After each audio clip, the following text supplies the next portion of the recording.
Catalonia is set to vote tomorrow, or so says the Catalan government. Spain says the vote, which it sees as unconstitutional, will not go through and has worked tirelessly to block it. The Catalan leader says Spain should allow for a democratic vote, something a majority of Catalans agree with, though they remain divided on the question of independence itself.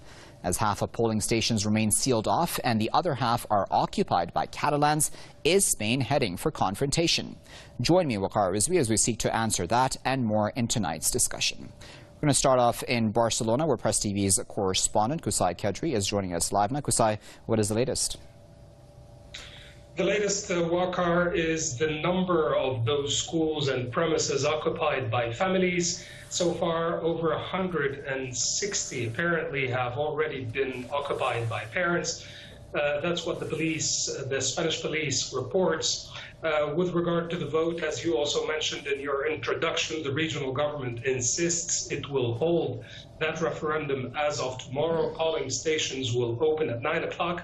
They close at 8 in the evening local time.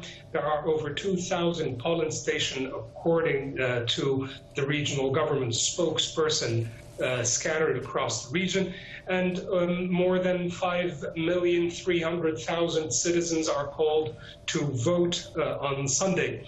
The number of the people who will be supervising the vote is somewhere between 7,000 and 7,300 people. That's what the regional government also announced. As for the Electoral College and the people who will man the operation of counting of the ballots, the regional government did not give their lists, saying that it does not wish to do so for fear of reprisals from the central government. With regard to Madrid, the argument is exactly the opposite. They say there will be no referendum. The Spanish government has sent backup police force to Barcelona and Tarragona to monitor the vote. We don't know what is the exact role of these police officers. What we also know is that the local police officers here in Barcelona and in Catalonia, called the Mossos d'Esquadra, will make sure to monitor the public safety and will apparently not intervene and will not ban the people from voting. So right now, there are many big unknowns with regard to how the vote will unravel tomorrow, but we'll definitely keep you posted and informed since the early hours. Very well, Qusay, we'll leave there at that, but of course, as always, we appreciate your reporting for us. Now we're going to introduce one of our guests for tonight's discussion. Joining us live from Barcelona is political analyst Didac Costa. Didac, thanks very much for joining us here on Press TV. What are your thoughts, Didac, about the run-up to tomorrow's Catalonia independence vote? Do you think it will take place? Yes, it will take place. We will see under which conditions, because of this political and policial attack to democracy. I believe that here we're talking about how do we deal with these kind of things through democracy and vote, or through violence and imposition of laws, which of course doesn't allow, in principle, the liberation of part of the country. But when we have a big majority, political majority, asking for that, how this is going to be solved in a European country. This is what we're talking about tomorrow. Okay, I want to add another voice to this conversation. We're also joined from Brussels by the Secretary General of the CIPI Foundation, Paulo Rafón. Paulo, thanks for joining us for this discussion. How do you feel about tomorrow's possible vote? Do you think it will go through? Well, I think that the attempt to make it through, it will be there from the part of the Catalan population that is determined to get the independence. However, there will be about half of the population probably that is not interested in the referendum and in the independence, that will not mobilize. We will see how Madrid will react. So far they have shown muscles, they have sent police, they have locked schools, but to reach a confrontation, it will be a political mistake. Basically, Madrid has already delegitimized the referendum, so whatever will be done tomorrow with that vote will not be recognized by Madrid, but also by not any other European capital and the European Union. Okay, so Didac, when we're looking at the fact that Spain is blocking at this point this democratic choice, of the people of Catalonia. Why do you think it is doing that? Spain says obviously it has the constitution on its side, but certainly to the rest of the world this looks like the blocking of democracy. Well, it is a very unpleasant situation in which... Sorry, is my time? Or... Yes, go ahead, Didac, yes. Okay, yeah, it will be a very long discussion in constitutional terms because we believe that it's fully constitutional. The Catalan parliament has 60% of parties and votes for not only referendum but for independence. And we are saying, okay, we're going to let vote yes and no. We're going to see who wins in this election. So, of course, Spain doesn't allow it the same way that Iran or all these countries don't allow Kurdistan votation. They don't want it. The same way that China doesn't allow Tibetan votation for that. The same way that France doesn't allow Occitania or the Indians in South America. So it's a global status quo where we have 200 empires, 200 countries, which are most of them based over genocide, cultural genocides. Here, we survived this cultural genocide. My name was forbidden when I was born.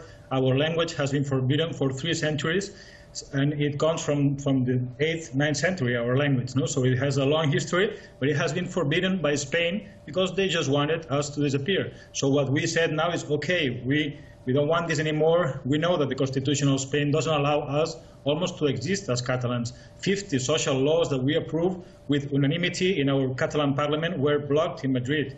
So there's full of things that it could take hours and hours to explain why it is, but it is only a matter of honesty and a matter of understanding how this world today is made. It's made by 200 imperial states that they feel that they can constitutionally kill populations like we are seeing now in Birmania, in Burma, with the Rohingyas.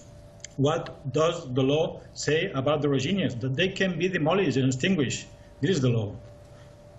Okay, so Paulo, you just heard there from Didac about, his feelings about this vote, and I'm wondering, that's something that the Spanish government cannot ignore, certainly. It's playing, obviously, very hardball. It's been very tough and strict from day one when this referendum was announced, even, trying to block it in every way possible. Is it going to fail, do you think, in that regard? Is it going to make its own citizens, i.e. the Catalans, angrier? It is very possible that this happens. I mean, as I was saying before we were cut, is a deadlock for both parties. What is striking is the absence of the European Union mediation for an internal crisis that has affected a major state of the Union. I remember when in Belgium there were striking differences between the Wallonians and the Flemish. The European Union helped out to find a compromise. In this case, the silence of the European Union is really surprising. The thing is that the state of Spain is one of the ancient nation states of Europe. With some 500 years of existence. Therefore, from their point of view, they cannot accept any separation of parts of its territory. On the other hand, as the other commentator was saying, the right of self-determination of people has been violated for centuries by Spain. The Catalans have been forbidden to use their language and so on. So therefore, there is a ground for the request of independence from the Catalans. But to handle it by a proof of force from the central government will not help hailing the sentiments. So the danger is that there may be even further exercise of force from the central government in Madrid. Okay, so Didac, I want to look at it from the other side as well, from the other side's point of view, because, if we look at Carles Puigdemont, and many people would say that he's being just as tough as the Madrid government, in the sense that he wants this to go through heaven or high water, essentially. And many people, according to polls, and you can correct me if I'm wrong, Didac, is that half of Catalans, basically Catalonia is divided on this vote. Half of Catalans say they may not support independence, the others say they will support independence. So in such a weak state where there isn't a guaranteed majority for this vote, why even go through with it? Well, because to begin, there's not half and half. I mean, 750 town halls out of 900 are pro-independence, for instance. So it's not half-half. It's like 60, 70% in a country that has received 3 million Spanish immigration. So And then Puigdemont is strong with that because it's a popular, very strong demand that has gone through at least for 7 years with demonstrations of 1 million people in the street for every 11 September, which is also our national date, which is the day that we celebrate that we lost against France and Spain in 1714, which is where they decided to suppress our nation, our culture, to prohibit our language, to sing in Catalan, to talk in Catalan. Our constitutions and law that were very progressive, they were suppressed for 6 centuries. So, and to end with that, I mean, we have to understand that what we want is to give the right for those who don't want to leave Spain to vote for that. So there's two no's. The democratic no, which is really fully legitimate, and which we are defending as well when we are not allowing them to close our electoral places. We want to defend those who want to vote no to independence. The thing is that there's another no. The other no is saying, no, you don't have the right to vote. You don't have sovereignty. And this is not an equal thing to do. I mean, we want to respect their no. They don't respect our yes. So this is not equal thing. And what they are asking for is to keep their rights of conquest. In 1714, Catalonia was a fully sovereign country from the 8th century to 1714.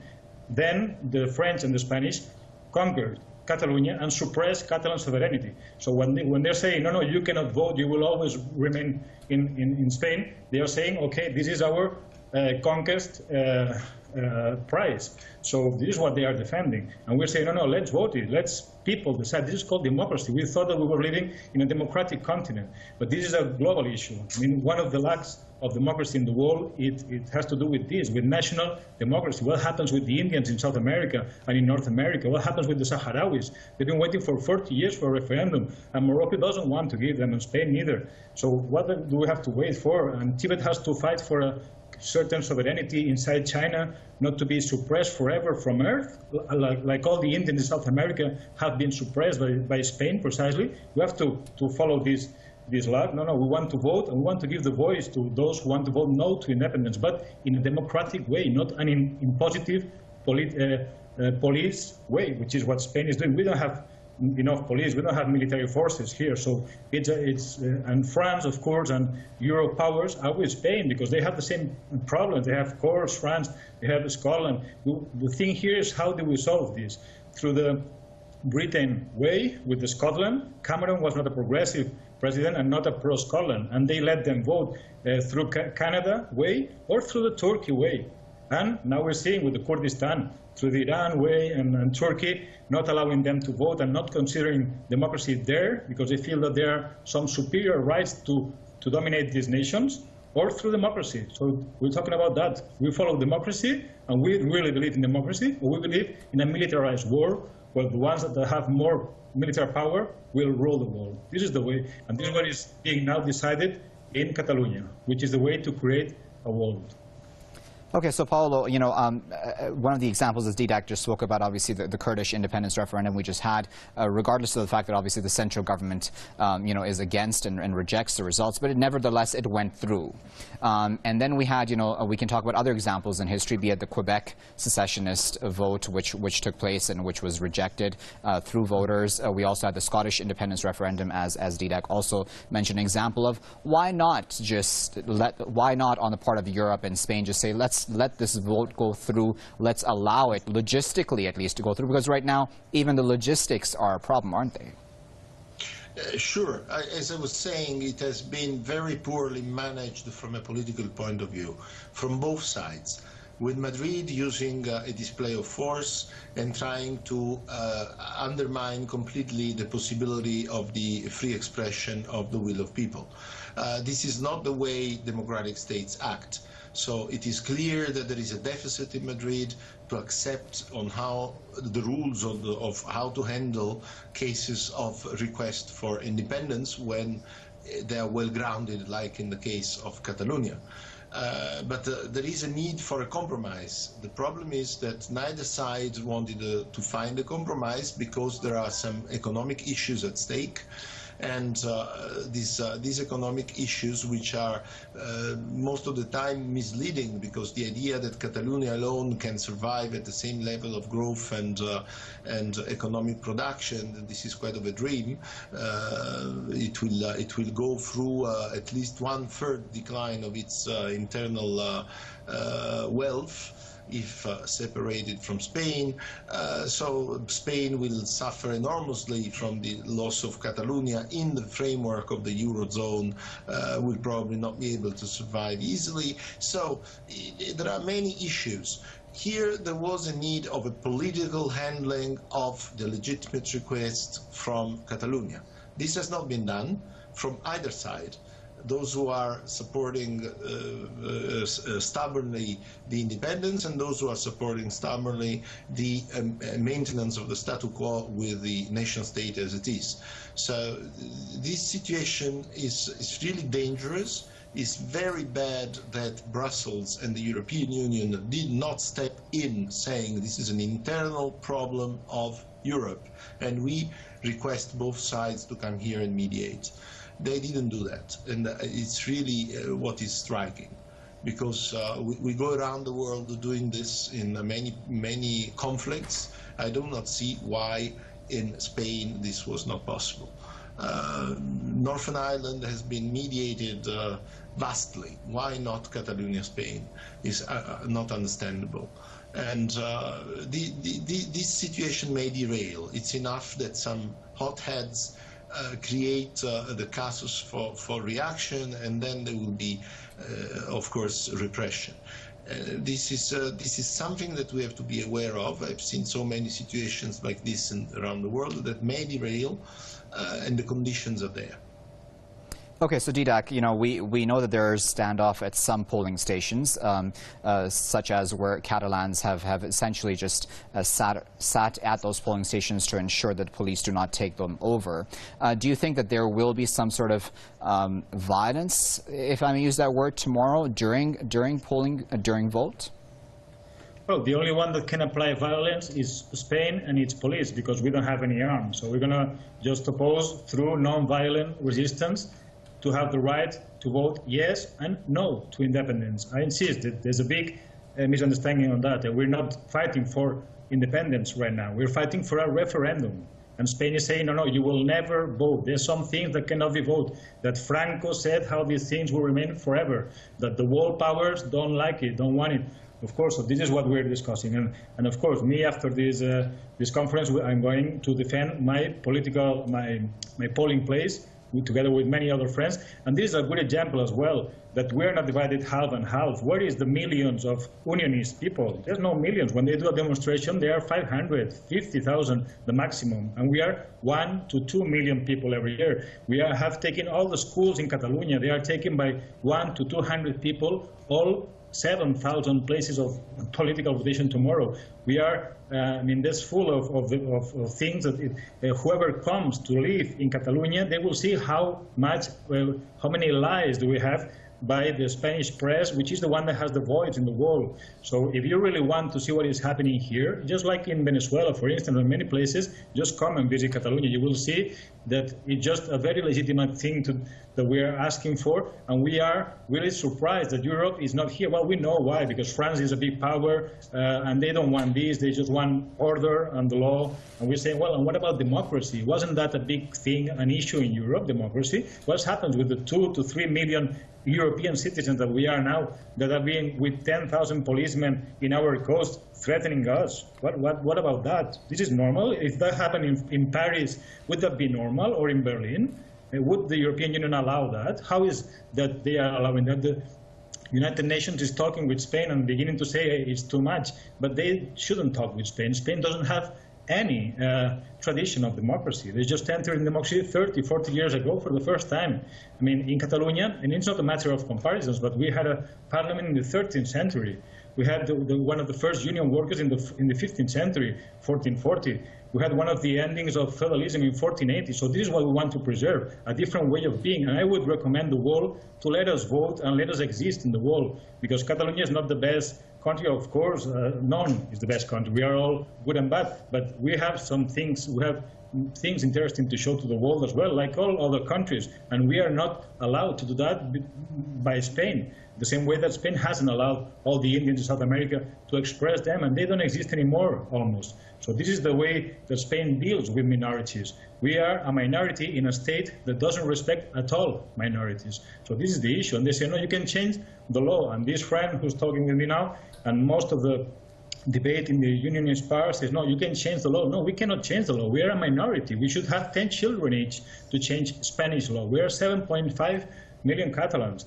Together with all the Catalan countries, 11 maybe, and the Basque there are 3 or 4, and the rest is 30 million Spanish who doesn't want to change anything. So we cannot change the Spanish constitutions. So after trying it by many ways, I know we are coming, and this is very important, we come from a referendum which was legal, and the state agreed with that, was the referendum for the Estatut, the Catalan constitution inside Spain in 2009. We voted for that. It was approved here. It was approved in the Catalan parliament, in the Spanish parliament. It was approved by legal referendum, and then the Constitutional Court said, no, this doesn't fit in Spain. Right. So this is the big debate. So we're saying, okay, then change Spain. And they say, no, you have to change. You have to fit to Spain. So this is where we came. We went from 15% to 55% of independence. Like me and my family, and many people who said, okay, then we leave. If you don't like us like we are, it seems that they just like us by the money of Catalonia, not because okay, how we are. I'm going to interrupt you, Didac, just because we have a minute and a half. I do apologize. We only have a minute and a half left, so I wanted to give the final word to you, Paulo.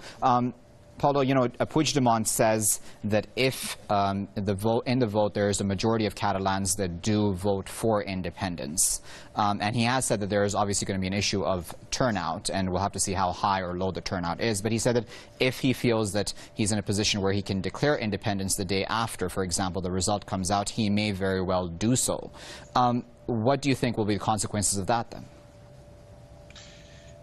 The risk is exactly that there is a unilateral declaration of independence, I mean, because of the mishandling from the political point of view. But even this will be a very dangerous choice for Catalonia, because as I was saying, on the economic ground, it's not guaranteed that the level of wealth that is now there will be maintained.